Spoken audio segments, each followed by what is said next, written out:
I was browsing Facebook Marketplace looking for new snowboarding boots. My $200 pair had just been stolen a week prior as I had carelessly left them unattended at the resort. I wasn't looking to drop another $200 or even $100 on a new pair, nor did I have the money to do so. I spent most of the day checking the listings and refreshing the page until a listing that was just posted caught my eye.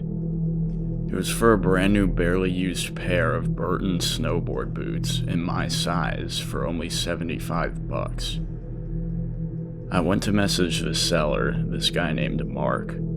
His profile picture was a grainy selfie of him in sunglasses.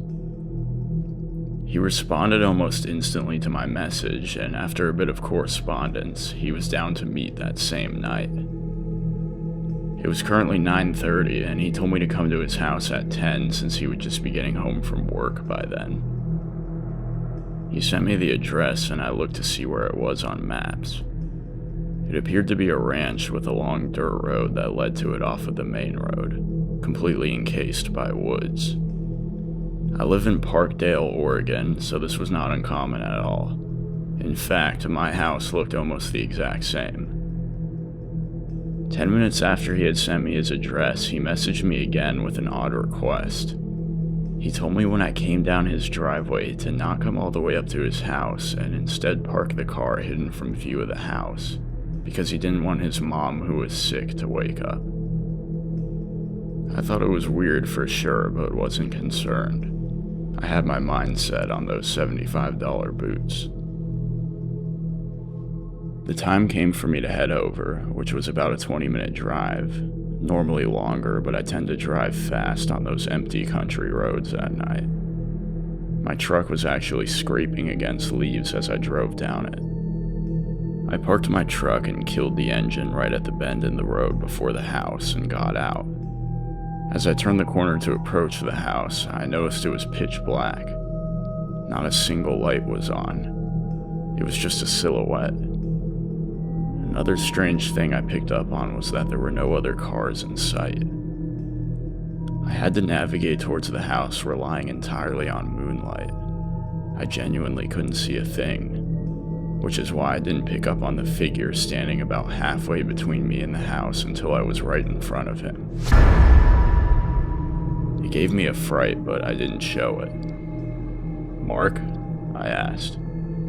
The figure said yeah, and to follow him around back. It was so dark, all I could see of this Mark person was that he was wearing a big jacket. I couldn't see his face at all. He quickly turned around and began walking in the direction of the house. I followed like 5 feet behind, growing increasingly uneasy. As we got closer and closer to the house, my eyes adjusted, and I began to see more and more of it. It appeared to be in terrible condition. The steps to the front porch were broken, and there was junk all over the place. I looked up at the windows. A couple of them were completely shattered open. That's when I stopped walking and just stared up at the house. There was no way anyone could have been living in there. Then I looked back towards this Mark figure leading me into complete darkness. He had stopped as well. And although, like I said, I couldn't see anything out there, I knew he was looking at me. I didn't even say anything, I just turned and ran for it. I knew for a fact he was chasing me. As I rounded the bend in the dirt road and approached my truck, I saw two men knelt down doing something to my tires. I yelled hey at them and they ran off into the woods.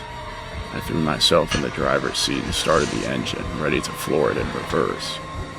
As the headlights went on, I saw the group of men standing in the road in front of me. I drove straight home and went to Marketplace to report the ad, but it was already taken down. The only thing I could think to do next was call the cops, so I did. The investigation yielded no results, but the house was indeed abandoned, if that's even worth mentioning at this point. I don't think I'll be using Facebook Marketplace again anytime soon.